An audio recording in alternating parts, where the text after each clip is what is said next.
Met Lorenzo Williams, center as ook onderkaptein van Blanco United.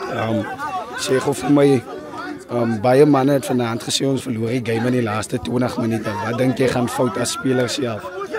As speler self, onze conference in die laaste 20 minute moet ook haar is. Wat hy van begin geweest is dan. Zij was moeg. Ze vallen op elkaar zijn voeten. Ze moeten hun lichaam van afschakelen. Maar fix is beter uit dink by die dag. Lorenzo het gesien in die eerste helfte, so ook met ander wedstryde. As ons die plan volg, wen ons en dit werk vir ons. Wat dink jy gaan fout in die laaste gedeelte van die tweede helfte? Gaan die ouens van plan af of wat dink jy wat's fout? So ek sê ons gaan van plan af, maar ons sê 'n fikse speler kan 80 minute speel.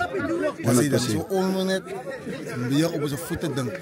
Sien jy? As player. Ons het 3 verlore in 3 games in die Premier Liga van die jaar. Hoe draai ons die seisoen om? Bly positief. Ons is vroeger in die jaar. Hy nou negatief van wie se jare mekaar het val. En om lief vir mekaar raak. Moet as tevoren om so lief vir mekaar raak. 100%. En van maandag moet hier wees. 100%. Dankie. Dis Lorenzo Williams, binne center en onderkaptein van Blanco United.